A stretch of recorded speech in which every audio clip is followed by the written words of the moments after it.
Retomber dans le passé. La culture et le business jouent sur la corde sensible. Celle qui relie notre cerveau à notre cœur, celle qui relie notre mémoire à nos émotions. Mais est-ce qu'on se foutrait pas un peu de notre gueule ? Bienvenue dans Talking Stage, l'émission de discussion sur les médias et la pop culture présentée par Episnokis. Et aujourd'hui, vous avez compris, on va parler de la nostalgie et surtout de son exploitation. Et avec nous aujourd'hui, on va avoir 3 nouveaux invités, encore. Bonjour Decad. Bonjour. Alors on va expliquer un petit peu parce qu'en fait on devait pas avoir Decad, donc on se le tape. On est content. On devait avoir Mathieu qui était là dans la première émission, mais il n'a pas pu être là, donc on lui fait plein de bisous. Donc Decad du cinéma des potes. Exact. Toujours le même concept. Exactement. Une émission où on fait des chroniques sur YouTube où on traite des films à chaud. En fait, c'est vraiment à peine sorti de la salle. On est souvent 4 personnes, donc on a les avis qui se confrontent et c'est très sympa. On ne le présente plus. Vas-y, boss. Quand même un peu. Non, tu fais ton travail. Non, Marcus. Bonjour les amis. Content d'être avec vous. Un honneur de vous avoir. Donc moi, alors on va parler de la nostalgie des vieux trucs. Bah, je suis un vieux truc moi-même, donc évidemment. On t'a invité par pure nostalgie d'ailleurs. Voilà, non, par charité chrétienne. Ils m'ont sorti de ma maison de retraite, évidemment. Voilà, donc je suis un des plus vieux testeurs de jeux vidéo en France, moi. J'ai commencé sur... alors déjà dans des magazines comme Tilt, Micronews, etc. Et puis les gens me connaissent parce que j'étais à la base à la création de Game One, qui est la chaîne des gamers, enfin qui l'était en tout cas, et où j'ai créé l'émission Level One, où on parlait de jeux vidéo. C'est le premier let's play finalement, bien avant YouTube et tout ça. Le premier gars qui s'est filmé en train de jouer à un jeu vidéo et de raconter des conneries, bah c'est moi finalement. Voilà. Donc prenez-en de la graine les gars. Voilà, comme quoi, voilà dans quel état on finit aussi, faut peser le pour et le contre avant de vous jeter là-dedans, quoi. Voilà. Donc ravi d'être avec vous pour papoter là. On est entre aussi. Geeks, on va être bien. Plaisir partagé. Et enfin, Grezlak, Cyprien dans la vraie vie, qui est monteur vidéo, motion designer et dans son temps libre, Warboy de l'armée d'Immortan Joe. Witness. Bah voilà, non mais on va bien s'entendre. Sinon on fera tout péter, c'est pas grave. Mais oui. Soyez témoins. Mais pétez ce verre, tiens, voilà. Alors si on pouvait éviter de casser le mobilier tout de suite, Oui, ce serait pardon. sympa, merci. Il y a une marque là, On attention. attend 20 minutes. Bon on va commencer dans le vif du sujet, et on va commencer avec toi Marcus. Oui, c'est l'interro de surprise, ok. On a le droit de répondre tous. J'ai pas révisé. Bien sûr.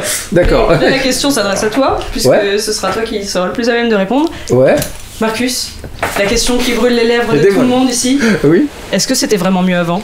Est-ce que c'était mieux avant Je dis toujours que c'était mieux avant, mais c'est quand même pas mal maintenant aussi. Et faut vraiment prendre les deux, quoi. Honnêtement, je pense non, c'était pas mieux avant. Quand t'étais geek avant, c'était dur. Déjà, t'étais rejeté par la plupart de la population, alors qu'aujourd'hui, on a gagné. Tous les films qui sortent et qui font du pognon, des blockbusters, c'est des films de super-héros, c'est Star Wars et compagnie. Donc, à l'époque, c'était des films un peu marginaux, le cinéma d'auteur, des trucs comme ça, des trucs un peu chiants quand t'étais des gosses. À la télé, les dessins animés, c'était bon, il y avait Casimir, t'avais des oursons soviétiques animés image par image qui perdaient leur peau de miel. Ils se faisaient bien chier, non mais vraiment, faut voir ça, dans les années 70 à la télé, le truc le plus bizarre que tu pouvais voir, c'était Temps X avec les frères Bogdanov, et ils avaient même pas la gueule qu'ils ont aujourd'hui. Donc c'est un truc de fou. Tout à coup, il y a eu Star Wars en 77 qui a tout changé, et tout à coup, il y avait des monstres, il y avait des vaisseaux, il y avait des planètes, et tout cet univers geek, ces univers qu'on aime, avec le Seigneur des Anneaux, avec Batman, avec plein de trucs, les super-héros, tout à coup, tout ça a commencé à débouler. Mais avant ça, franchement, quand t'étais enfant, c'était les cow-boys, les indiens, tu vois, c'était des vieux trucs, quoi. Il y avait vraiment pas toute cette richesse. Il n'y avait même pas de VHS. Tu pouvais même pas revoir un film quand tu l'avais aimé. Il fallait le voir au cinéma pendant qu'il était à l'affiche, parce qu'après il était retiré de l'affiche. Il n'y avait pas de jouets. Nous, on est tous fans de jouets, il y en a plein chez toi, on est tous pareil. Il n'y avait pas de jouets. Il y avait des jouets, évidemment, des cow-boys, des indiens, des petits bonhommes de château fort, etc. Mais quand il y a eu les premières figurines Star Wars, ça a été une révolution. Moi, je collectionnais, j'avais des dinosaures. Et tous les petits garçons de mon âge, je pense de ma génération, étaient fans de dinosaures parce que c'était le truc le plus bizarre, le plus étrange. C'était des créatures bizarres. Et c'était les seules créatures bizarres qu'on avait à se mettre sous la dent. Donc, je peux te dire ce que mange un diplodocus, combien ça pèse, combien ça mesure et tout, parce que j'ai été élevé à ça, voilà. L'imaginaire, tu vois, on avait besoin d'imaginaire, je pense qu'on a tous besoin, et ça allait dans ces petits trucs. Et à partir de 77 et Star Wars, les choses ont commencé à s'améliorer, et aujourd'hui, on est à un niveau absolument fou. C'est presque trop, même, maintenant. T'as les jouets et les figurines avant même que le film soit sorti, dans la plupart des cas, voilà. Donc c'est moins bien. C'est moins... Non, c'est pas moins bien parce que moi qui suis geek et qui collectionne, voilà. Déjà j'ai gardé tout ce que j'avais depuis le début, et puis je continue à en acheter, même si je le dis pas à ma femme. Voilà. Qu'est-ce qui fait que les plus jeunes pensent que, même comme moi, que c'était mieux avant ? C'est une bonne question ça. Pourquoi vous pensez que c'était mieux avant ? Alors, est-ce qu'on n'a pas exagéré Moi madame. Est-ce qu'on n'a pas exagéré tout ça ? Bah, en fait, ce qui fait qu'on a tendance à penser que c'est mieux avant, c'est qu'on a surtout la facilité à occulter tout ce qui était pas bien avant. Je veux dire, ouais, on peut penser aux années 80-90 comme la bonne période où tu pouvais avoir tes dessins animés qui t'ont vraiment fait vibrer, tes films, tes trucs, mais où t'as la musique que t'as pu adorer. Mais bon, dans tout ça, dans tout ce melting pot, il y avait aussi tout ce qui était mauvais, qu'on a bien fait d'oublier, parce que excusez-moi, mais dans les années 90 il y avait les boys bands, les gars. Mais oui, bien sûr, c'est même la musique des années 80, c'est la machine. On est quand même un peu content que ce soit parti aux oubliettes, ces choses-là. Donc, Hélène et les garçons, Club Dorothée, il y a eu des super bons trucs. Il y avait ces trucs pourris qu'on était obligé de se faner avant d'avoir Dragon Ball. Donc, est-ce que c'était mieux avant ? Non, pas vraiment. C'est juste que j'ai le souvenir qu'il y avait vraiment des bonnes choses et que quand j'ai envie de me replonger dedans, heureusement aujourd'hui je peux le faire. C'est ce qui fait que tu te sens bien, quoi. C'est peut-être la faute aux vieux cons comme nous. On est toujours en train de parler avec les yeux qui brillent de ce qu'on a vécu avant et tout. Et peut-être que les jeunes générations ont mythifié ça parce que nous-mêmes on l'a mythifié. C'est notre enfance, c'est notre adolescence. Voilà. Parce que moi j'aurais tendance à dire que c'était mieux avant. Quand même. Mais je suis optimiste. C'est-à-dire que je me dis que c'est des cycles, c'est des vagues, et c'était mieux avant à telle période, et ça redeviendra mieux à un moment, quoi. Après ça dépend de quoi on parle, parce que là je pense la ségrégation, voilà, c'était mieux. Non mais voilà, évidemment, parce que là on peut tout mélanger. Non, mais par exemple niveau cinéma, moi je sais qu'il y a mes réalisateurs préférés, ils sont clairement de cette époque-là. J'attends le retour d'une façon de faire proche de, bon je donne des exemples, mais proche des James Cameron, des Paul Verhoeven, je sais pas, des Spielberg, etc. Et je retrouve jamais vraiment ça, je retrouve pas l'essentiel qui constitue ça. Et je les garde toujours en maître, du coup, ou des McTiernan, etc. Donc je vois des nouveaux talents, mais je me dis, mais c'est pas encore ça, et on peut y arriver, c'est pas une question d'époque. Et voilà, donc moi en tout cas sur le cinéma, j'ai un peu ce point de vue là, mais je me dis, ça peut très bien arriver, je suis pas en mode c'est mort, c'était le passé, ça reviendra plus, moi ça peut revenir. Les choses étaient plus rares à l'époque en fait. Oui, il y a quelque chose comme ça. Les Star Wars, fallait attendre 3 ans, les Retours vers la future, on a attendu 2-3 ans le deuxième, et après les deux autres se sont enchaînés assez vite, mais enfin, t'allais quand même au cinéma voir Retour vers le futur 2, il fallait attendre 1 an avant de voir la suite. Et pourtant le troisième est passé plutôt inaperçu à sa sortie. Ouais, c'est vrai, mais bon, moi je trouve ça reste cohérent. Mais le fait que ce soit rare donnait du goût aux choses. C'est comme les curly ou les M&M's. Quand t'en manges un, il y a un goût absolument incroyable. Et puis quand t'as fini tout le paquet, tu peux plus t'arrêter, t'en as d'abord plein la bouche, ça n'a plus du tout le goût du début. C'est une espèce d'overdose, et finalement t'as perdu ça reste le goût du premier. De soi, tu sais. Ça se goût là. J'en peux plus. Voilà, mais tu continues quand même, parce que je sais pas ce qu'ils foutent dedans, mais on a quand même envie. Et ben je trouve que c'est la même chose en jeux vidéo, en film, en comics, etc. Aujourd'hui ça foisonne, il y en a des milliers, et tu retrouves rarement le petit sentiment de nouveauté, le petit frisson que tu vivais avant. On en parlait tout à l'heure avant l'émission, on parlait de Mad Max. Moi c'est le film l'année dernière, ou il y a 2 ans même peut-être, 2015, qui tout à coup m'a fait retrouver cette espèce de fraîcheur, cette espèce de d'un coup, voilà un truc. Vous avancez pas trop, vous avancez pas trop.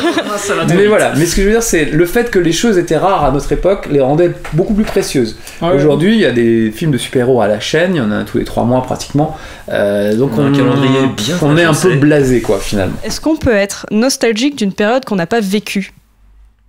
Parce qu'au final, Bac philo. c'est beau. Parce qu'au final, les gens comme moi, par exemple, moi j'adore Terminator, j'adore beaucoup de films de cette époque-là, des années 80 au final, parce que c'est cette période-là surtout, c'est de cette période-là qu'on parle surtout. Et on est tous un peu comme ça, à mystifier ces films-là. Et donc, est-ce qu'on peut être nostalgique de cette période-là alors qu'on ne l'a pas vécu ? Je pense que oui. Parce que je suis nostalgique des années 80 parce que j'y ai vécu, mais je suis nostalgique des années 60 aussi, qui est par essence une décennie très nostalgique pour plein de gens aussi. Mais voilà, je l'ai pas du tout vécu, et j'adore vraiment énormément de choses qui constituent les années 60, que ce soit en musique, en mode, en film, énormément. Les Hitchcock, les Sergio Leone, les James Bond, Action Connery. Voilà, moi c'est vraiment les trucs que j'adore, Et voilà, et pourtant je l'ai pas du tout vécu, mais je me retrouve complètement là-dedans. Donc voilà, donc je pense que c'est pas une question d'avoir forcément vécu. Enfin, voilà, c'est pas la même chose. Il y a deux types de nostalgie, je pense, à ce niveau-là. Bah, c'est une question qui est plutôt intéressante, effectivement. J'ai eu l'occasion d'y réfléchir, de faire mon cheminement là-dedans. Et il y a la nostalgie de ce que tu as connu en tant que gosse et la nostalgie de quelque chose que tu n'aurais pas connu, mais que tu prendrais plaisir à vivre, parce que effectivement, dans l'époque dans laquelle on vit, on a énormément de productions qui sont faites, que ce soit en termes d'image ou de son, qui vont aller s'inspirer, piocher dans des décennies qui ont été révolues. Et si ces éléments-là du passé arrivent à te parler et que tu es assez curieux, tu vas t'intéresser au sujet. En fait, cette espèce de nostalgie que tu n'as pas créée va développer une passion. Et il y a des gens comme ça qui... parce que ils sont happés par ce style de l'époque qui leur parle, que ce soit en couture, en la façon de s'habiller, la musique ou même la façon de filmer, fait que il va y avoir un effet boule de neige. Dans cette optique-là, il y a une association avec laquelle je suis souvent en relation. Je ne sais pas si je peux en parler, faire leur pub. Bien sûr. Mais sur Nancy, il y a un groupe de jeunes personnes qui ont monté une association d'événements dansants, musicaux ou même de projections de films à l'ancienne, parce que les deux personnes qui avaient fondé cette association à la base, qui est le Club Saint-Lambert, étaient de passionnés de musique, de jazz et de soirées entre amis. Et parce qu'ils faisaient les choses en grand, on leur a conseillé de faire ça à plus grande échelle, et ils sont développés mais de façon incroyable. Et dans leur passion pour ce qui est de la vieille musique, des vieux vêtements ou de la vieille ambiance de ces films qu'on adore voir. Enfin, si tu regardes, je sais pas, quelque chose comme Mad Men qui se passe dans les années 60, ou quelque chose comme Boardwalk Empire qui se passe dans les années 10, les années 20, on a aujourd'hui une telle étude de ces années-là qu'on arrive à le retranscrire de façon très très très réaliste, et tu dirais ouais, j'aurais aimé pouvoir vivre ça. Bah, le Club Saint-Lambert fait ça en proposant des soirées dansantes où ils font venir de grands orchestres, où ils disent bah écoutez, n'hésitez pas à vous habiller comme à l'époque parce qu'on va vivre comme ça. Ils organisent ça dans des salles qui sont anciennes, et quand on est sur place, on revit les bons moments. Oui, dans le temps. Exactement. Et ils font vraiment ça avec passion. Donc oui, je trouve vraiment que cette espèce de nostalgie d'une époque qu'on n'a pas connue peut amener à développer une passion. Et cette passion-là, quand on va de nouveau être amené à la partager, bah, c'est d'autres gens qui vont être pris dedans. Pour ce qui est du Club Saint-Lambert, ça s'adresse à tous les types de publics. L'association est majoritairement jeune.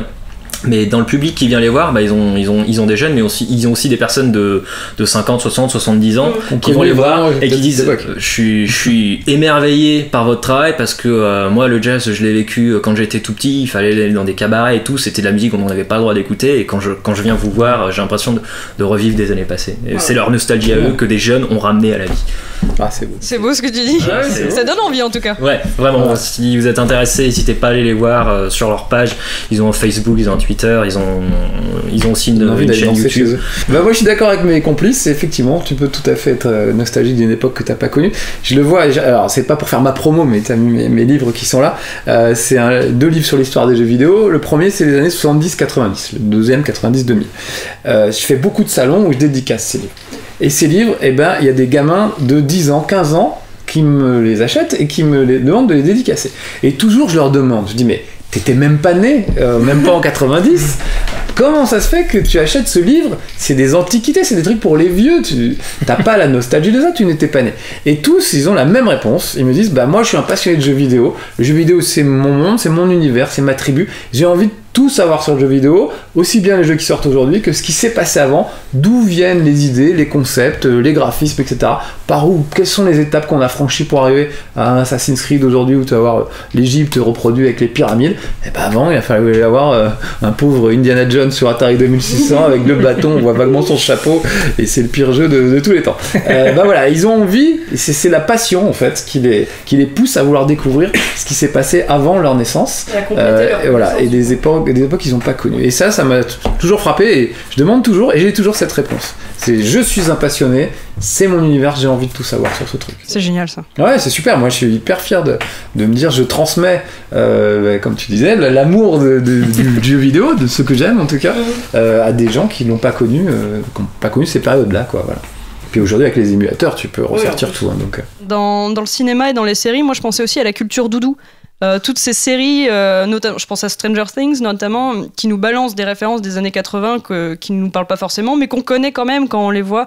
Ou même Ghostbusters, quand on nous refait un film Ghostbusters et qu'on se dit bah oui, mais on connaît. Mais toute cette culture doudou, et quand je dis doudou, c'est littéral, c'est vraiment le petit doudou qui nous rassure parce qu'on l'aime bien, on le connaît et on a besoin de le mettre contre soi pour faire dodo. Alors cette culture doudou, est-ce qu'elle est là bon déjà parce que on sait que ça va marcher quelque part, c'est aussi du business, mais est-ce que c'est pas aussi une réponse à notre peur du vertige des technologies et tout ce qui est trop pour nous en fait pour l'instant. Ouais. C'est Black Mirror. Oui, c'est vrai, non mais c'est vrai. On y va. Oui, c'est vrai que quand tu vois Black Mirror, c'est hyper effrayant, effectivement. Et tu te demandes où on va, et il y a plein de dérives possibles avec les nouvelles technologies. Donc c'est à la fois fascinant et effrayant. Enfin, voilà. Donc on regarde Black Mirror, après on fait non, Stranger Things, c'est mieux. Au secours. Il va faire les créatures plutôt que la technologie. Moi j'adore Stranger Things parce qu'effectivement, ça me rappelle plein de choses des années 80, beaucoup les films de Spielberg, etc. Les trucs qu'on a vécu, les parties de Donjons Dragons à l'époque où personne ne connaissait, avec les ados qui s'intéressaient à ça. Voilà, c'est une époque où les jeux vidéo étaient hyper primitifs. Hein. T'avais pas de Skyrim ou t'avais des Zelda, et encore c'est arrivé tard. Mais vois les graphismes d'un Zelda qui sont un peu gnangnan, malgré tout le respect que j'ai pour Zelda, et compare un jeu de rôle sur une table avec des amis où tout peut se passer. Et aujourd'hui encore, le jeu vidéo n'est même pas arrivé à la cheville du jeu de rôle. Dans un jeu de rôle, tu peux faire absolument tout ce que tu veux. Il suffit de le dire au maître de jeu et il se démerde pour ce que tu dis se réalise, tant que ça reste crédible et dans l'univers du jeu. Tu vas pas t'envoler si t'es pas un super-héros. Ça me rappelle la citation du personnage de Sheldon Cooper: le jeu de rôle utilise la meilleure des cartes graphiques, l'imagination. Voilà, mais c'est ça. Et voilà, moi j'ai joué au jeu de rôle Star Wars, j'ai joué à Donjons Dragons, etc. Et on voit ça dans Stranger Things. Le premier épisode. D'invasion incroyable. Première minute. Oui, et puis c'est très lié en plus avec le scénario de Stranger Things, elle est liée à Donjons Dragons en plus, vraiment, donc ils ont poussé le truc au maximum. L'entièreté de l'épisode est vraiment un hommage au film de Spielberg dans la composition des plans, mais aussi aux histoires de fantômes de Stephen King. Je veux dire, ça se passe dans les mêmes cadres, dans les mêmes ambiances. Stand By Me. Exactement, ouais. Et quand t'as pu grandir avec ce genre de références, tu te sens bien directement. C'est quand même ça la force de la série pour moi, c'est qu'elle arrive à te remettre dans un bain que t'as peut-être quitté il y a 20 ans de ça, mais t'es content de te replonger dedans, quoi. T'es toujours bien dedans. Un peu comme ça, le film. Oui. Au final, c'est parce que moi c'est pareil, je connaissais celui des années 90 que j'ai beaucoup aimé. Et j'ai vu le nouveau et je me suis replongée dans quelque chose que j'aimais beaucoup, et en même temps j'ai découvert une nouvelle chose et j'étais contente d'avoir mes références quand même, quoi. Alors que normalement c'est pas les années 80, c'est censé être les années 50, mais j'ai pas tilté avant que ce soit dit haut et fort que c'était pas années 50, c'était années 80. Je dis ah ouais, c'est vrai que c'est pas les mêmes décennies. Mais c'est le décalage de 30 ans qu'ils font à chaque fois, où il revient à chaque fois, et donc là ils avaient décalé aux années 80, quoi. Et on en revient encore aux années 80 au final. Ouais. Mais je me demande si ça marche. Est-ce que quelqu'un qui est né, je sais pas, on va dire 2005, peut-être, dans ces années-là, qu'est-ce qu'il ressent quand il voit Stranger Things? Est-ce qu'il capte ses références? Est-ce qu'il les a pas, mais c'est quand même quelque chose d'agréable de voir ces gamins sur leur vélo avec leurs gros casques? Ça revient à la mode, des gros casques, tu vois, donc on pourrait presque penser qu'il a un iPad en dessous. Enfin, je pense que ça pose une bonne question, parce que je me demande, est-ce qu'une œuvre comme Stranger Things va vraiment marquer autant que ça les esprits, en fait? C'est-à-dire que je me dis, là ça fait du bien parce que ça rappelle des trucs, ça rappelle des œuvres qui elles ont vraiment marqué, donc c'est une espèce de petit best-of, de petit gloubi-boulga comme ça qui te remet un peu dans le bain du truc, mais qui n'en a pas pour moi la même qualité, en tout cas qui est bien, mais qui est pas aussi bien, qui est pas aussi novateur, etc. Et je me dis, dans le futur, est-ce qu'on se rappellera vraiment de Stranger Things? Enfin, on va s'en rappeler, mais on va dire, ah oui, c'était sympa ce truc où on se replongeait à cette époque dans les années 80, cette période qu'on a eue vers les années 2015, 2016. On l'a aussi dans le jeu vidéo avec Thimbleweed Park, qui est un jeu d'aventure qui a été fait par les créateurs de Day of the Tentacle et tous les grands jeux d'aventure des années 90. Ils ont fait ce jeu, et Stranger Things, ils ont fait ce film, comme ce film aurait été fait dans les années 80. C'est-à-dire vraiment limite avec les mêmes moyens, etc. La même ambiance, le même jeu d'acteurs, etc. Et Thimbleweed Park, c'est des gros pixels comme il y avait à l'époque, etc. C'est-à-dire que si on ne te dit rien et qu'on te fait voir ce film, tu peux penser qu'il date vraiment des années 80. Et si on te fait voir Thimbleweed Park, tu peux dire ah tiens, c'est un LucasArts que j'avais pas vu à l'époque et j'y passe à côté, je vais le faire. Voilà. Et cette espèce d'idée là de faire comme si on avait voyagé dans le temps, on était allé chercher un film ou un jeu ou même une musique et paf, on la sort aujourd'hui, comme si on la dépoussiérait, on la ressortait et c'est crédible, ça marche. Je trouve ça super fort, quoi. Après, quel avenir ça a, c'est vrai. Mais c'est là où je suis pas totalement d'accord, parce que je trouve qu'on Stranger Things, même si c'est de la qualité, on est au stade pour moi toujours de l'imitation. Enfin, on fait quelque chose d'original, mais que ce soit dans la technique, que ce soit par exemple par les animatroniques tout à l'heure, dans les effets spéciaux, effectivement, dans Stranger Things, il y a des très bons effets 3D. Il y en a d'autres où je me dis, bon bah ça, j'aurais vraiment préféré avoir un vrai truc, une vraie marionnette quelque part, et je me dis, il y a moyen de faire peut-être de meilleures marionnettes maintenant. Bon, c'est un tout autre sujet, mais toutes ces choses-là, et même dans la mise en scène, je me dis, là, je vois bien que c'est par Carpenter qui est derrière la caméra. Surtout que l'idée de nostalgie exploitée dans les œuvres est pas quelque chose de nouveau finalement, parce que je repense mine de rien un film qu'on connaît tous, Retour à le futur. C'est cette espèce de film justement qui est déjà à la fois très 80s, et parce que dans son époque complètement, avec la musique, etc., enfin tout, le skateboard, ce que tu veux, et puis en même temps il va dans les années 50 qui était la jeunesse de Zemeckis, enfin du scénariste, et du coup eux-mêmes ils se replongeaient dans leur délire années 50, et après il y a le bal, etc. Enfin il y a tout ce côté, les fringues, les bagnoles, etc. Enfin pour eux c'était une façon d'être nostalgique en faisant ça, mais en faisant quelque chose de complètement moderne, quoi. Et je trouve que ça c'est une solution vraiment pas mal, parce que à la fois tu t'explores ton passé, le côté un peu doudou, et tu parles à ceux de ta génération, genre vous voyez ce que je veux dire, etc. Et en même temps tu fais un truc complètement moderne. Ça, Retour à le futur pour nous c'est un truc 80s à mort, alors que pour eux c'était un truc genre on fait un truc un peu années 50 sympa.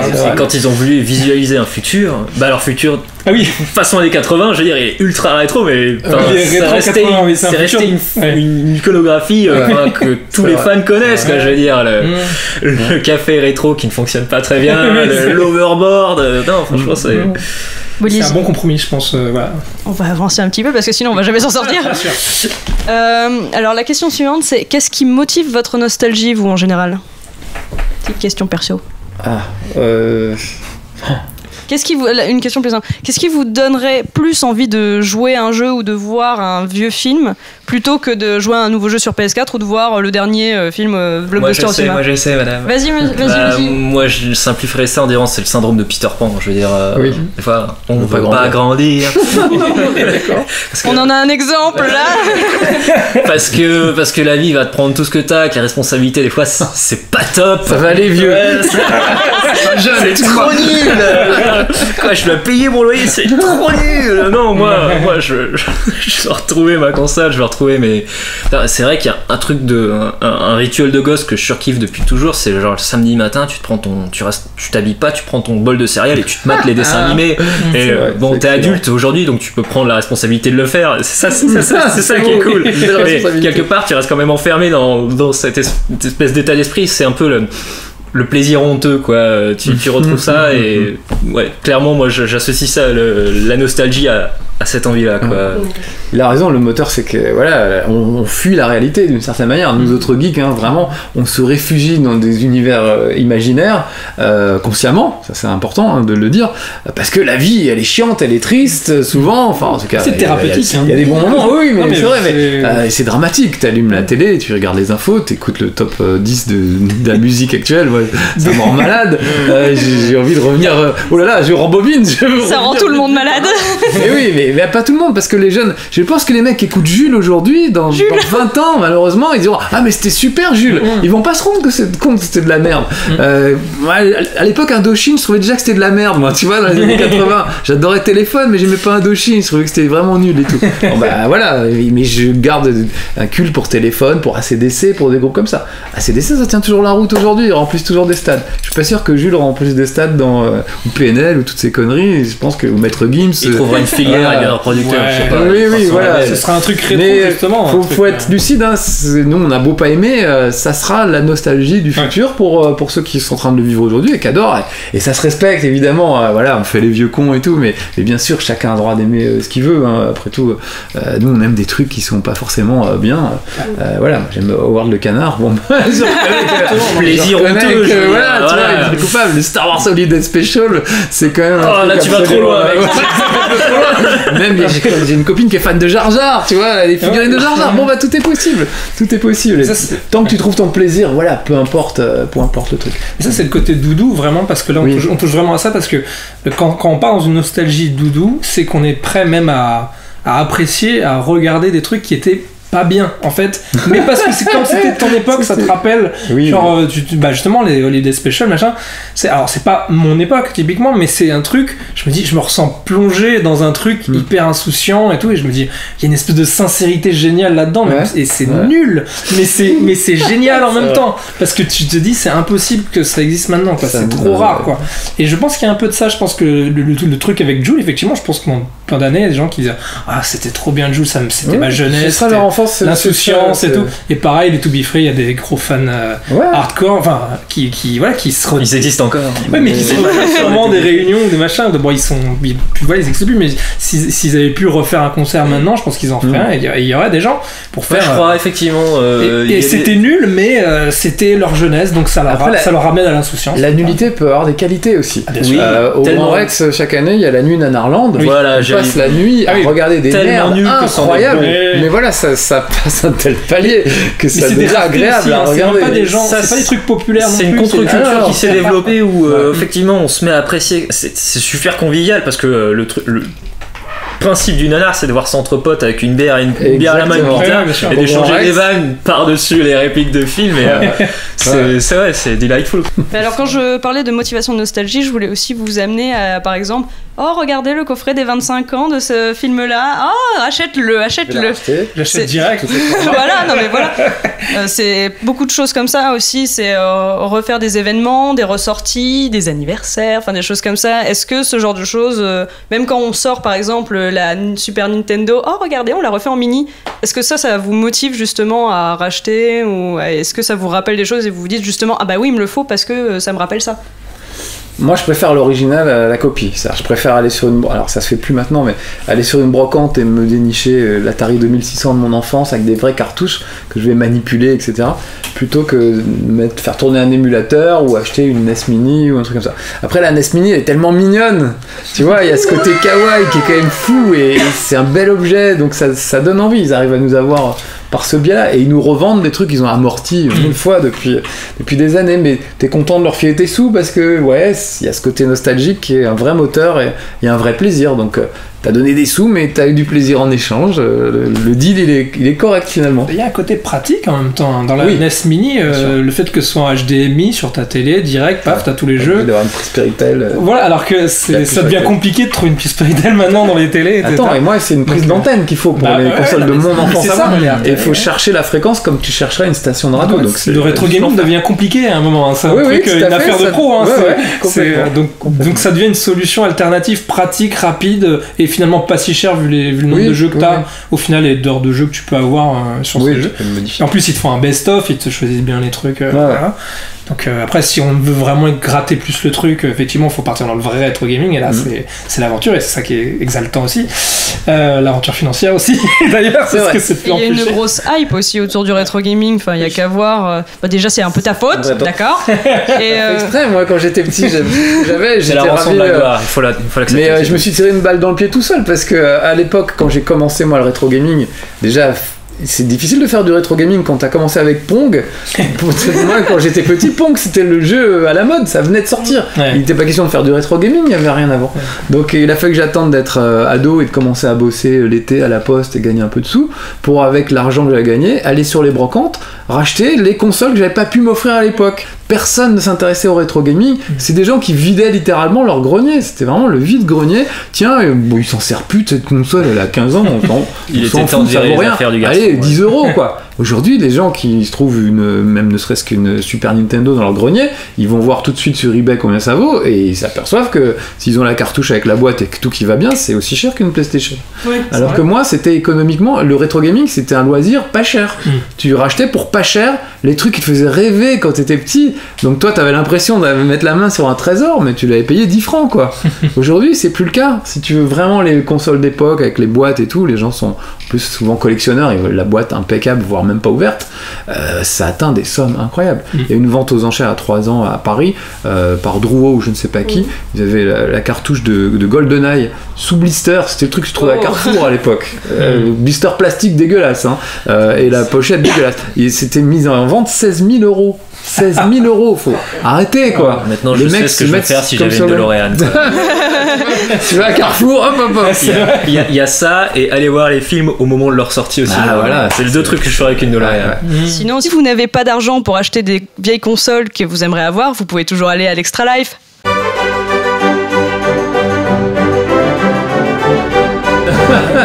Oui, bon endroit, oui, c'est vrai. C'est vrai qu'il y a un côté revanche aussi, enfin, quand Oui, tu dis vraiment quand les consoles, non mais les consoles que t'as pas eu ou que quand j'étais petit je la voulais et tout machin, et c'est bien de tomber dans la bonne période où personne n'en veut plus Exactement. et de les choper à ce Ouais. moment-là, et voilà. Mais si on a cette revanche un peu plus tard, on la casque, c'est cher en fait. Même une borne d'arcade par exemple, c'était un truc, c'était Ah oui, impossible dans les années C'est ça. 80. Aujourd'hui c'est cher mais c'est possible. C'est faisable. C'est le cadeau de Noël d'anniversaire pendant 3 ans, Oui, tout oui. cumulé, toute la famille, mais tu peux te l'offrir. Ou quand Ouais, t'as commencé à c'est travailler, économise. c'est cher, mais bon voilà, moi je fais pas de tuning, j'ai pas de super bagnole, je préfère mettre mes sous dans une borne d'arcade que dans une caisse, voilà. Donc Chacun on y c'est... Ça se vaut. On y revient, c'est quand même pas si mal comme période. hein. Mais c'est pas mal, non, franchement, honnêtement, je pense que c'est mieux maintenant.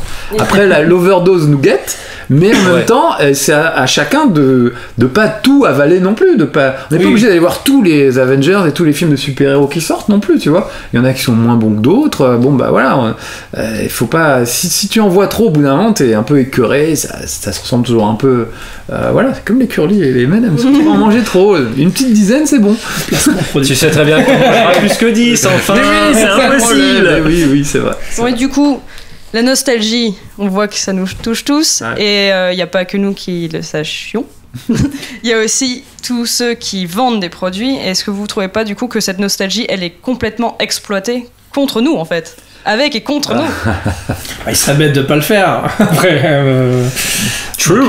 non, mais It's voilà, also ils se true. sont rendus compte que. Voilà, que Comme je c'était- vous disais, il y a les coffrets anniversaires, il y a ces consoles Ouais. qui ressortent, tous les goodies. Je vais prendre juste un exemple simple, les vinyles. Les vinyles, ça marchait à leur époque. Après, il y a eu le CD, tout le monde s'est mis à acheter des CD. Et à notre époque, à nous, on rachète des vinyles. Oui. Alors que bon, la qualité sonore est pas ouf. Enfin, il y en a des très bons. Objection. Ça va, ça- Ah C'est le débat, moi je suis sceptique aussi, mais il y a plein de gens qui L'enregistrement disent que c'est mieux. vinyle est nettement plus propre. Voilà. Ce qui fait que c'est moins propre à l'écoute, c'est l'usure, tout simplement. Par contre, je rebondis sur la nostalgie de la période qu'on n'a pas connue. Si je veux des vinyles, c'est effectivement parce que c'est un truc que je trouve C'est un bel objet. exactement. Ça, oui. Bah oui. Il y a, Ça, c'est quelque chose quand de on dit très ça. beau dans Esthétique. l'objet, dans la platine, et enfin même le mouvement de retourner l'huile, de poser. Ouais, C'est un rituel, marrant. c'est un protocole, il y a un C'est truc. sublimement cool. Enfin, Donc on est d'accord que c'est pour l'objet qu'on fait ça. Oui. C'est Ouais. pour. Mais parce qu'on est dans un monde où tout se dématérialise. La musique, les jeux vidéo, qu'est-ce qu'il y aura sur les brocantes de jeux vidéo dans 10 ans on va pas rigoler, hein. Des disques Il va y avoir des disques durs, des Eh codes. bah, non, mais je c'est vends mon compte épouvantable. Sony. C'est ça, qui marchera plus, Ça marchera parce plus, que tout est en ligne. Donc vite, raccrochons-nous aux branches, et dès qu'il y a des objets intéressants, un peu jolis, un coffret collector, bah voilà, t'as envie de l'avoir. Et ça, évidemment, les gens qui vendent des choses ont bien compris. Et ils sont là pour te faire les plus beaux coffrets collector avec une figurine, etc. Plutôt qu'un code, voilà, où tu vas télécharger un jeu Je parle pour le jeu vidéo, mais voilà, c'est valable pour tout. Donc, face à la dématérialisation, les geeks sont encore les derniers rebelles à pas trop vouloir se tirer une balle dans le pied tout seul, à encourager le piratage et tout ça, qui font que bientôt il y aura plus rien. Il y aura même plus de gens qui pourront créer des choses, parce que si tu pirates tout, personne n'est payé pour produire des œuvres. Donc au final, quand je vois les ados qui disent ouais, c'est cool, j'ai tout, je pirate tout, je paye rien, bah oui, dans 10 ans il y aura plus rien, t'auras plus rien à pirater, parce que t'auras tout flingué et ce sera de ta faute. Donc T'entends Jeune inconscient. Voilà. C'est vrai qu'on est... Non, mais je me permets, parce que les années 70, tous les gens aujourd'hui disent ah, les gens des années 70, vous avez pollué, vous avez pourri la planète. Bah, vous êtes en train de faire 1000 fois pire, les gars. Ouvrez les yeux un petit peu, quoi. C'est Et bien, nous, il y a on n'était toujours pas quelqu'un conscients. qui rejetait la faute. Eux sont conscients. Donc voilà, faut quand même faire attention à ça. On essaie de valoriser, mine de rien, enfin, même dans le business, ils essaient de valoriser justement ce qui ne peut pas être piratable finalement. Donc je parle dans la musique par exemple, on essaie de vachement mettre en avant les concerts, du coup les festivals, comme ça, il y en a de plus en plus, quoi. Et pareil, je pense que c'est ça avec le vinyle aussi, c'est ce truc de t'auras jamais cette espèce de plaisir complètement régressif finalement de l'objet qui n'a pas de sens en soi, Oui, quoi, oui. mais qui est un plaisir, quoi. Et effectivement, ils capitalisent un peu là-dessus en réponse un peu à une espèce de effectivement le fait que Le geek qu'il y est a collectionneur par nature, on a besoin de toucher les choses, on a besoin de... Pourquoi on achète des figurines? Moi j'achète des figurines pour observer un truc que j'ai vu de manière fugace dans un film, pour le regarder sous toutes les coutures, voir où est-ce qu'il y a des poches, comment il tient son arme, etc. Enfin tu vois, c'est ce plaisir là aussi, c'est une sorte d'arrêt sur image. Une figurine, c'est un arrêt sur image de quelque chose que tu as aimé, et que tu peux le manipuler, etc. Voilà. On joue pas avec, enfin, j'ai pensé des gens... Il y en a qui jouent avec. Il n'y a pas beaucoup de gens qui jouent avec, vraiment. Hein. C'était pas mieux quand on jouait avec. Alors moi j'ai connu l'époque où on jouait avec, parce que j'étais petit, mais oui, mais alors justement... C'était le mieux. Les figurines Star Wars, ça a l'air con, mais dis-toi qu'à l'époque, on ne pouvait pas revoir le film. Il passait pas à la télé, il n'y avait pas de VHS. Donc refaire le film, il y avait les figurines. Et tu refaisais le film dans le jardin. Mais tu peux changer la fin de ma grand-mère, et on pouvait changer la fin. C'était Tu fabuleux. rajoutes des scènes. Ma cousine jouait avec nous, il y avait la princesse Leia qui venait faire la cuisine. Machin. Oh là là. Ils sont dans l'espace, ils se battent, arrête ça tout de suite. Voilà, tu vois. Il n'y a pas de cuisine dans Star Wars. Mais est-ce que alors les geeks sont faibles, ou est-ce que c'est ceux qui font les objets qui abusent de nous? Il y a un aspect commercial parce que effectivement ça fonctionne, et effectivement ce serait bête de s'arrêter pour eux. Non, j'ai assez d'argent comme ça, je vais arrêter. Soyons honnêtes. C'est vrai que le vintage, c'est vintage en fait. C'est-à-dire que c'est déjà un truc qui existe, qui est pas nouveau du tout. Il y a un super documentaire sur Netflix qui s'appelle Toys That Made Us. C'est plusieurs épisodes. Le premier est consacré aux jouets Star Wars. Après il y a Barbie, il y a G.I. Joe et tout. Ils sont tous bien. Mais vraiment celui sur Star Wars c'est hyper important parce qu'il montre ce que c'était avant Star Wars. Avant Star Wars, il n'y avait pas de jouets de série, il n'y avait pas de jouets de cinéma, il y avait des trucs de la planète des singes très par peu, exemple. James Bond aussi. Ouais, un peu James Bond, mais très peu parce que un film passait et une fois que c'était passé, et voilà, ça ne pouvait pas durer. Donc les fabricants ont commencé à faire des figurines de séries télé, la planète des singes notamment, parce que ça c'était sur la longueur. Ils savaient qu'ils allaient pouvoir vendre des jouets sur la longueur.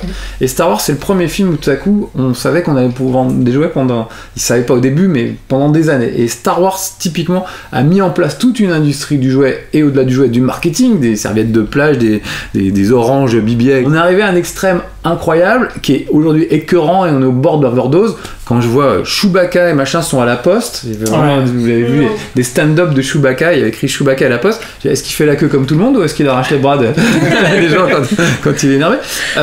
Mais il faut pas oublier que Star Wars a été le point de départ de tout ça, de tout ce marketing. Ils ont tout révolutionné, non seulement dans le cinéma, dans la façon de le faire, dans tout l'univers des geeks, etc., mais tout ce qui est marketing, jouets, etc., ils ont vraiment tout révolutionné. Donc on peut leur reconnaître ça.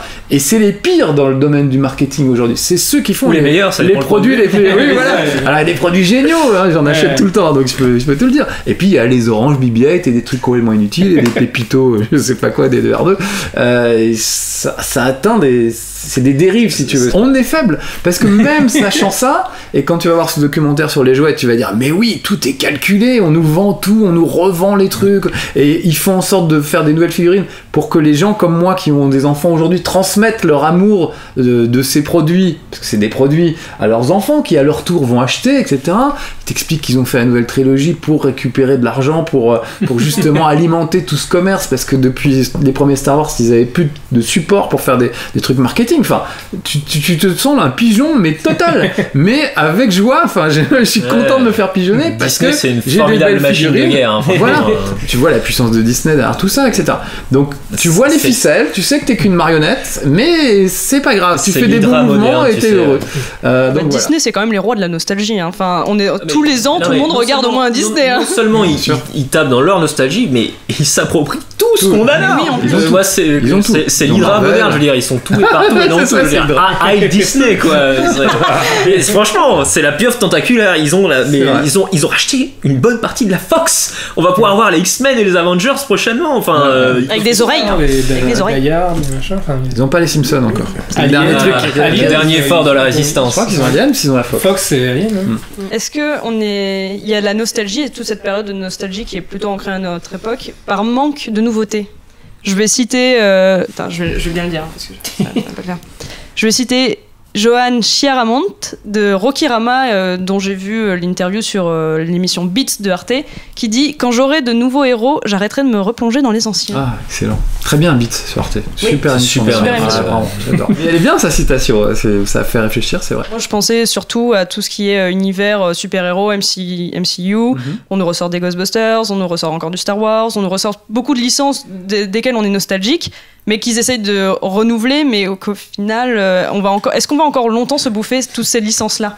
Mais on fait aussi des Game of Thrones, des Walking Dead, sauf que comme ça. Ouais, on est toujours dans l'adaptation. Là où c'est quelque chose de. Moi, ce que j'appelle, quand j'entends parler de manque de nouveautés, j'essaie de réfléchir à la chose. Je me dis, effectivement, quand je regarde les productions actuelles, je vois beaucoup plus d'adaptation que de contenu original. Je veux dire, si je me replonge loin dans le passé, quand je vois ce qui a fait vraiment un truc, mais qui a marché super fort, tu prends Retour vers le futur, histoire originale, tu prends l'Indiana Jones, histoire originale, tu prends les Gremlins, histoire originale. Ils sont construits tout seuls. Aujourd'hui, on crée des licences qui sont formidables pour une bonne partie, qu'on en assassine d'autres en les ressortant de la tombe et en les réenterrant parce qu'il vaut mieux faire ça. Mais je crois que ça vient de l'offre et de la demande, et visiblement on a l'air d'être beaucoup plus demandeurs de personnages qu'on va adapter à l'écran parce qu'on voulait les voir à l'écran depuis longtemps, que d'en créer de nouveaux. C'est vrai que j'ai du mal à voir de vrais nouveaux personnages auxquels j'accroche, quoi. Mais je crois que c'est aussi de ma faute.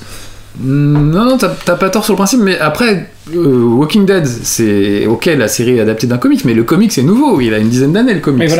Voilà. Game of Thrones, c'est pareil, c'est des romans relativement récents, tu vois. Puis même l'adaptation peut être récente et l'œuvre beaucoup plus ancienne. Voilà. Mais c'est vrai qu'on a l'impression qu'il y a moins de création, il y a moins de choses, comme tu dis, des Indiana Jones qui sortent de nulle part, des Retours vers le futur qui sortent de nulle part. Qui étaient on a l'impression qu'il y a des hommages à des trucs plus anciens. Alors voilà, déjà, exactement. Hommage aux céréales pour. Mais comme c'était, mais c'est une création totale, mais juste inspirée d'eux, donc ça va en fait. Moi, ça m'irait si maintenant on faisait de nouveaux héros, on me dirait oui, c'est un peu genre comme ça, comme les trucs des années 80, mais nouveau, vraiment nouveau, et ça m'irait.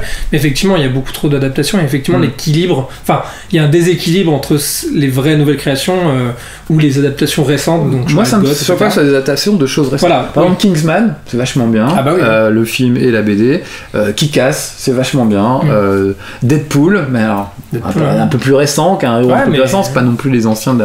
Mais il n'y avait pas eu d'adaptation. Il est vieux des années 90, je veux dire.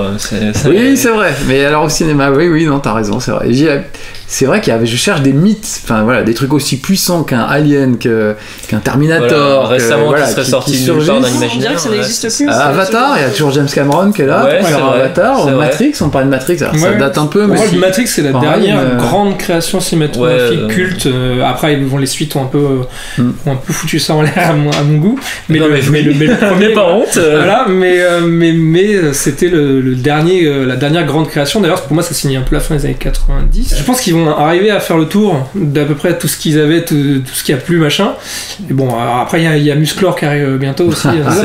Mais pour moi, ça, ce serait intéressant parce qu'il n'y a jamais eu de bonne adaptation. Moi, le seul auquel ils pourront jamais toucher, c'est Retour vers le futur. Ils peuvent pas. Mais de toute façon, les auteurs eux-mêmes sont blocage et ça, et tant mieux. Pour moi, ce sera le dernier. Mais regarde, même les Disney maintenant, ils les refont en live. Ce qui est assez fou quand même. Alors que les Disney, ça marchera toujours. On regarde tous les Disney, on fait tous regarder les Disney à nos enfants. C'est quand même incroyable qu'ils se disent bon, on va les refaire quand même. Bah, ils font le tour, et puis quand ils auront fait le tour, ils seront bien obligés. Enfin, moi je suis un peu optimiste en me disant que à un moment ils auront bien fait le tour et il y a une espèce de. Comme il y a eu un peu à l'époque du. Un nouveau Big Bang. Non, mais une espèce de Big Bang, ouais, parce que comme il y a eu une époque quand il y a eu le nouvel Hollywood au niveau des 70, alors c'était pas du tout. Ils avaient un peu fait le tour de. On bouffait des westerns, des trucs comme ça, on était en boucle sur le même genre de film, toi on connaissait quoi. À un moment ça commençait à. La jeunesse se retrouvait plus du tout là-dedans.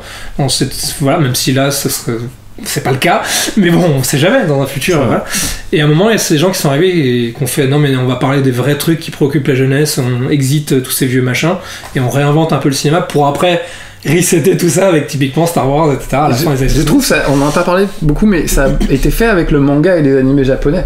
C'est-à-dire, moi, dans ma jeunesse, on était tourné vers les États-Unis. C'était toutes les nouveautés venaient de là, le cinéma venait de là, les jouets venaient de là, tout venait de là. La génération plus récente, eux, c'est vers le Japon qu'ils se tournent pour découvrir des nouvelles technologies, des dessins animés, des animés, du manga, etc.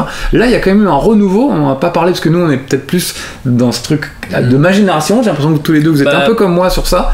Moi je suis pas du tout manga. J'adorerais aimer les mangas. Je l'ai été, mais en fait j'en suis sorti.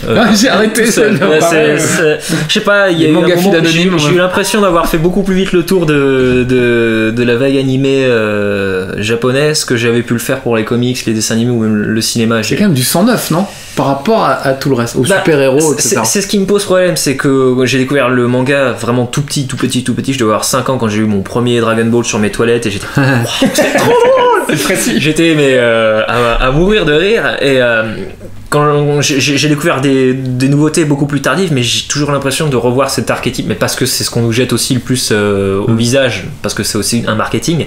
Mais le shonen est ce qui fonctionne le plus en France, c'est l'archétype du héros du shonen, c'est un personnage qui va avoir des ambitions qui sont vachement nobles. Soit c'est un loser, soit c'est quelqu'un qui a de la noblesse, qui va mettre par devant le fait qu'il faut souder les coudes, que l'amitié c'est la plus belle des choses. Et le pouvoir de l'amour et de l'amitié, merci. Ça marche pas du tout. De 12 à 16 ans, ça fonctionne sur un public de cette tranche-là, mais passé cet âge-là, moi j'en ai eu un peu assez. Et si je veux me tourner vers des productions qui me parlent, il faut que j'aille vers les seinen pour ce qui est donc le manga beaucoup plus adulte. On parle pas tellement de jeux vidéo là maintenant tout de suite, mais par exemple Nintendo concrètement, à part Mario et Zelda, ils nous sortent pas grand-chose. Je leur reproche. Leur force maintenant, c'est d'avoir des concepts de gameplay, mais c'est vrai que ça fait des années que je me dis, mais j'aimerais bien les voir pondre un nouveau héros. C'est vrai.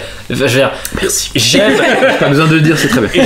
Non mais j'aime retrouver de temps à autre Mario, bon plutôt tant que ça Zelda, j'ai même réussi à en décrocher alors qu'avant je les avais tous, que ce soit sur Game Boy ou sur.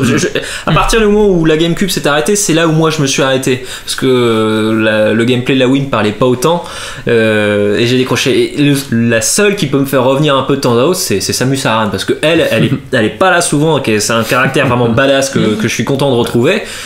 C'est les seules fois où on me dit tiens il y a un nouveau Metroid qui va sortir, voilà. Et ben dans ces cas-là je vais m'y repencher, mais j'aimerais vraiment que Nintendo ose un peu plus et nous dise bah voilà ça y est on a un nouveau concept de héros et on va miser dessus pour que vous. C'est un peu pour Splatoon ça fonctionnait, sauf qu'il n'y a pas vraiment d'histoire. Il n'y a pas de héros, enfin voilà. Splatoon, ils sont génériques les héros de Splatoon. Voilà. Ils n'ont rien créé comme personnage depuis les Pikmin, c'est quand même gravissime. Ils ne peuvent pas vivre en boucle, on dirait des consanguins, je ne vais pas citer de région française, mais tout le monde aura compris à qui je pense. Ça suffit, ça suffit. C'est très bien, comme ça toutes les régions peuvent y penser. Mais ils sont consanguins à force, là, Mario, Luigi et compagnie, à force de refaire des trucs ensemble sans arrêt. Il faut arrêter, il faut qu'ils créent des persos. Même les Super Smash sont plus intéressants parce qu'ils ont déjà fait tout le tour de tout ce qu'on pouvait mettre dans un seul jeu. Après, c'est un canevas, j'ai l'impression que c'est Mario, mais en fait, comme le concept de jeu change, c'est-à-dire que cette fois on va jouer avec la gravité, cette fois ça va être en 3D, oui, en 2D. Mais ça les empêche pas de créer des nouveaux persos. Tu ne peux pas vivre. Même Marvel, ils inventent des super-héros régulièrement. Il y en a qui essayent, mais c'est juste que ça prend pas, c'est pas assez bien, quoi. Je sais pas. Si c'est bien fait, ça peut être, un remake peut être très bien. Moi, je suis un gros fan du premier King Kong, 1933, je crois, et j'ai adoré le King Kong de Peter Jackson quand il l'a fait, et même celui des années 70, moi j'ai vu en salle à l'époque, et j'ai été bluffé, et j'avais trouvé ça génial. Avec le recul, il est pas terrible, mais j'avais adoré. Et donc, tu vois, ce film qui a été fait en 33, qui a été refait en 77, pourquoi le refaire? Pourquoi Peter Jackson allait le refaire? Et franchement, c'est un de ses meilleurs films. Il était tellement lui qu'il avait refait. Et la technologie avant, c'est intéressant. Voilà. King Kong, typiquement. Quand il y a un truc où tu dis on peut le faire mieux quand même. Là ça devient vraiment intéressant. Godzilla, au final, Shin Godzilla, c'est quand même pour moi un des meilleurs films que j'ai vu de monstres jusqu'à maintenant. Le message qui est porté derrière Godzilla est vraiment frappant, quoi. Je veux dire, C'est J'ai beau. l'impression de vivre les, Ouais, de vivre les c'est scènes. vraiment très beau comme film. Bon, on arrive quand même à la fin de la discussion. On a abordé à peu Pour près aller tout. jusqu'au bout de la nuit. Ah oui, ça c'est sûr. J'ai pris 3 bavards, hein, au courir. Je vais poser une petite question bonus. Quel est le premier jeu ou le premier film que vous avez vu ou auquel vous avez joué? C'est dur. C'est difficile de plonger dans des souvenirs aussi anciens. Alors moi je sais que le premier film que j'ai vu au cinéma c'était Anastasia. Et que je suis sortie de la salle et j'étais traumatisée. Parce que quand tu vois la gueule de Rasputin et quand tu vois... C'est Richard Darbois qui le doute. Comment tu ne peux pas aimer Rasputin? Enfin, je trouve qu'il rend superbement bien le personnage. Ah oui, non mais le personnage est magistral. C'est juste que quand t'es toute petite et que tu vois la faire peur. Non, mais bordel, c'est vrai. voilà. Moi, c'est Dumbo l'éléphant et gros traumatisme aussi. Il se fait Tu savais que l'alcool c'était pas bon? Oui, voilà. Prévention un peu trop. Et le premier jeu vidéo, c'était dans une. Alors, pas de salle d'arcade, il n'y en avait pas à l'époque. C'était dans un bowling à Paris, au jardin de l'acclimatation. Il y avait un bowling. Et c'était un jeu de voiture, une course de voiture en vue du dessus. Vous pouvez jouer à 2. Il y avait un vrai volant, un pédalier. Et tu dirigeais la voiture sur une espèce de 8, quoi. Le circuit faisait un 8. Et voilà, ça pouvait se jouer à 2. Je jouais avec mon papa, ma petite sœur. Avant le bowling, en attendant nos chaussures moches, là, on se faisait un petit truc comme ça. Voilà, premier jeu vidéo auquel j'ai pu jouer, moi. Ça devait être probablement un jeu de genre Kung Fu, alors je me rappelle pas le nom du jeu, mais c'était un jeu d'arts martiaux. C'était tout court. À l'époque, c'était probablement ça s'appelait Kung Fu, karaté, course de voiture, voilà. Kung Fu, karaté. Sur un ordi avec les disquettes plates là, les Ouais, molles, ouais. là, voilà. Et c'était chez mon cousin, voilà. Mais je sais Peut-être karatéka. Non, si Bah, c'était peut-être, bien fait. peut-être, De c'est Jean possible. Lechner avec C'est des mecs en possible. kimono et des super mouvements. Je me rappelle pas. Si mais t'as eu de la c'était- chance, j'ai- c'était super. c'est possible que ce soit ça. Et le premier film, c'était probablement Blanche-Neige, même si c'était pas du tout l'époque, mais comme il le repassait et que quand on est petit, bah, on t'emmène voir le. Bah tiens, Disney, ça devrait aller. Ça devait être Blanche-Neige. Mais après, dans les premiers chocs, peut-être cinéma, les trucs les plus marquants, je sais pas, peut-être Batman ou Tortue Ninja. Comme ça, le Ça, premier c'est vraiment Batman. l'enfance au cinéma. Ah ouais, moi j'ai. Voilà. Ah, moi, Star Wars, j'ai vu en salle en 77. Là, J'ai la chance d'être assez apparemment, vieux. c'est sûr Et là, voilà. Et ils sont en train de démolir le cinéma dans lequel je l'ai vu, et ça, je suis Ah, dégoûté. le C'est le crève-cœur. Mistral à Paris, dans le 14e, Ah ouais. en face du Gaumont. Ils ont refait un gros complet de Gaumont. Du coup, ils ont dit, allez, c'est bon, on démolit le Mistral de Marcus. Bande de salauds! Ah, ça me fait mal au cœur. Ça va être des bureaux en plus. Ça sert à rien. On a déjà des bureaux à Paris. Et c'était une salle géniale parce qu'elle était en pente comme ça. Tu vois, Ah les oui. sièges étaient comme ça. Un petit Et vertige. donc pour Star Wars, t'avais cette ouais. espèce de vertige, le plan d'ouverture avec l'espace et le Star Destroyer qui arrive au-dessus. Voilà, je revivrai jamais ça. Malheureusement, je crois même pas qu'il y a encore des salles dans Paris avec cette profondeur. Bah, le Grand Rex, je me souviens que quand j'y suis allée, j'ai failli me casser la gueule. Hein. Ouais, oui, quand t'es au mais balcon, c'est c'est un vrai. peu penché, oui, c'est C'est vrai, vrai. c'est vrai. Mais pas à ce point-là, pas à ce C'est point. un peu trop. Du coup, moi, pour ce qui est du jeu vidéo, je pense, c'est vrai que j'ai commencé tôt le jeu vidéo. Mon père avait, je l'ai récupéré d'ailleurs, la Sega Mega Drive.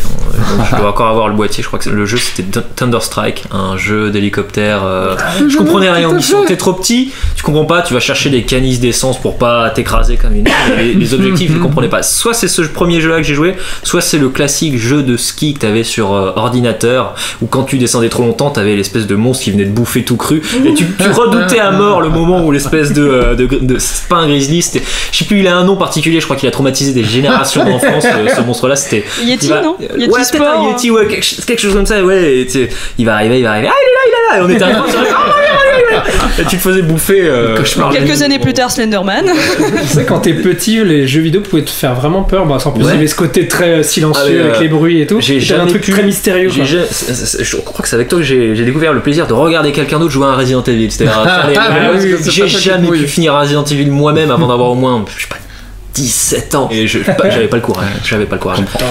Et après, le premier film que j'ai dû voir au cinéma, Ou le premier marquant, peut-être celui qui t'a marqué. ouais, je crois que je sais plus si c'était le. Enfin, je déteste ce film. Je vais sans doute me prendre des volets de pierre pour ça, mais peut-être le Roi Lion. Je sais.